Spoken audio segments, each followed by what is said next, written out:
Hello dear listener and viewer, my name is Mompoloki Lerumo Mogobe. Welcome to this episode of Mogobe's Nuggets of Wisdom podcast. Today I'm going to talk to you about a subject which I love very much, the subject of real estate, but I'm going to specifically talk about a lease agreement. I'm going to talk about the relationship between the tenant and the landlord. And as you know, I've been in this field of economic endeavor for the last 20 years or so. So I'd like to think that I'm fairly proficient in it. So let's get to work. I'm going to deal with the 10 nuggets of wisdom that assist you in preparing a lease. These are the nuggets where you have to, the items that you have to focus on in every lease agreement and make sure that they are incorporated. In addition to that, I promise to give you 10 additional nuggets in the forthcoming episode. But let's get to work and let's deal with what has to be incorporated in the lease agreement. Number one, fully describe the premises that are to be let. What does that mean by a full description? You must indicate the size of the premises, the location of the premises, as well as the area of the premises. These have to be specifically indicated and there should be no ambiguity about them. You'd be surprised the number of leases which fail to mention one of these three items. They must all be there at the beginning. Number two, you must indicate the commencement date as well as the termination date of the lease. And then in addition, you must indicate the term of the lease. You'll be surprised the number of times that leases indicate commencement and then don't indicate a specific date on which the lease will terminate. It is important that both dates be specifically set out in an unambiguous manner. Then number three, the third nugget of wisdom in regard to what has to be incorporated in the lease, it relates to base or basic rent. The basic rent has to be indicated in very clear terms, and it must be clear whether we're talking about gross rent or we're talking about the net rent.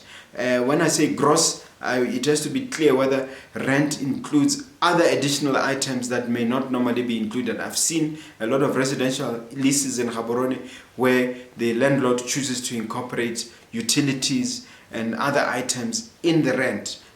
So that has to be spelled out and clarification has to be sought from the two parties when you are drafting the lease to make sure that it's extremely clear what we're talking about. Number four, the use of the premises and the building rules.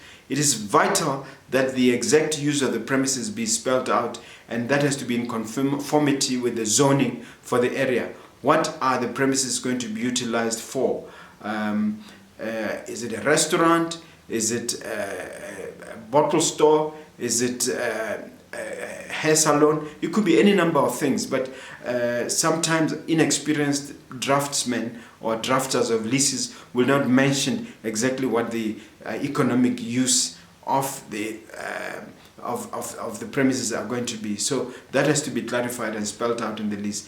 And it's not good enough to say commercial or to say industrial, to make it just wide like that. It has to be specified and narrowed down. Number five, the services for utilities, the services and utilities have to be spelled out in the lease. Who's responsible for paying for services? Services, I'm talking about things such as elevators, parking, water, and electricity. With services and utilities. I'm using that in an interchangeable manner, but it has to be clear who's paying for what. Normally, parking is paid for by the lessee, and then who is the tenant. And then things like elevators, in most leases, that is the responsibility of the landlord who has to pay for that. But by and large, water and electricity is the responsibility of the tenant. Six, repairs. You must indicate who has to cater for and pay for the repairs.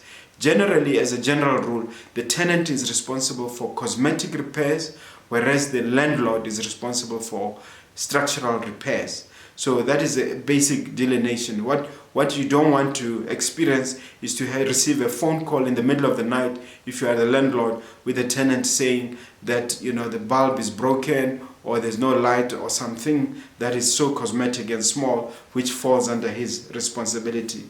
And you could even take it further and indicate the times at which the tenant can contact you if there's, for instance, there's a problem with the toilet. You don't want to be disturbed when you are with your family over the weekend and things like that. That is very, very important. Number 7, additions and alterations. It has to be spelled out in the lease that the tenant cannot make additions and alterations on the property without the express written consent of the landlord. This one is so important. The tenant cannot take a chance in the hope that the landlord will subsequently ratify or agree to any changes. There has to be first written consent, because some of the changes could have structural impact. So as a general rule, it's a no-no to touch these things on the property, anything on the property without the express written consent of the landlord. Next is insurance. Insurance is a big issue. It is big in the sense that there are generally certain items that are taken care of by the tenant, and certain items that are taken care of by the landlord. Generally, the landlord is responsible for the structure. In our property in Khabane, at Khabane Junction Mall, for instance, as an example, where we have a filling station, we've had to ensure that the filling station is insured by us, so that we can, we can qualify for a bank loan and to obtain certain facilities from the bank. Also, so that we can have peace of mind that, God forbid, if there was to be an explosion or a fire, we would be covered. When it comes to the tenant has the responsibility of ensuring their goods, their materials within the premises. I'm talking about the stock in trade. That normally has to be insured by the tenant, and that has to be covered also explicitly in the lease agreement. Then the next important point is covenant against liens. I've noticed a lot of leases don't take this into account, but it is very important that you specifically prohibit in the lease a situation where the tenant encumbers any of your properties on behalf of third parties unbeknown to you.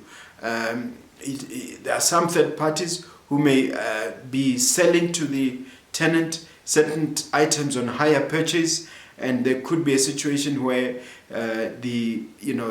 those vendors claim that they have certain rights over those properties or those goods once they've entered into the tenant's premises. But the overriding rule is that the landlord, has a landlord's hypothec. In other words, they have the right to secure themselves with regard to rent using the properties that are within those premises. So there can be no shortcut, and it's important that the lease spells this out to protect the parties' interests in that regard. Number 10, the issue of assignment and subletting. You'd find a lot of tenants trying to bring in their cousins, bring in their relatives, bring in their partners from other businesses into the premises without your specific written consent.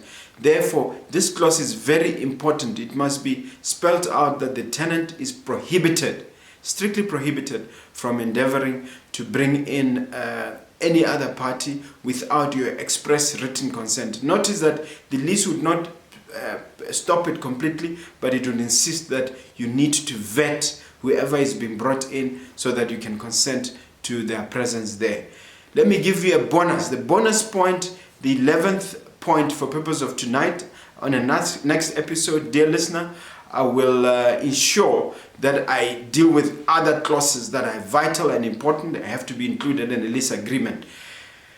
This one is important. When you draft the default clause, the clause that covers situations where rental is not paid and you have to resort to litigation or something like that, be sure to include a provision that provides for costs on an attorney and client scale. Why is this important? Cost on an attorney and client scale means that all the costs are recoverable from the tenant who would have defaulted. If you leave it blank and just say costs, or you don't say on an attorney and client scale, that means costs will be recovered on an ordinary scale. That means you won't recover every single tebe that you would have spent on your lawyer. So it's important that costs be on an attorney and client scale. That's the first part of the bonus. The other part of the bonus is that you must make sure that there's provision for 10% collection commission. Just as the banks do to protect themselves, it's important that landlords also protect themselves by ensuring that they can recover costs in the event of litigation and recover collection commission at the rate of 10%. Banks have even gone further and they are recovering at the rate of 20%. So it's only fair that landlords also be able to recover at the rate of 10%. After all, it would have been the tenant who would have defaulted and had caused the situation where one has to resort to litigation. Thank you very much, dear listener and viewer. This is once again your host, Mompoloki Lerumo Mogobe, signing off. And please, please, please, it's a special request. Be sure to like and also to subscribe to our channel. Until next time, bye-bye.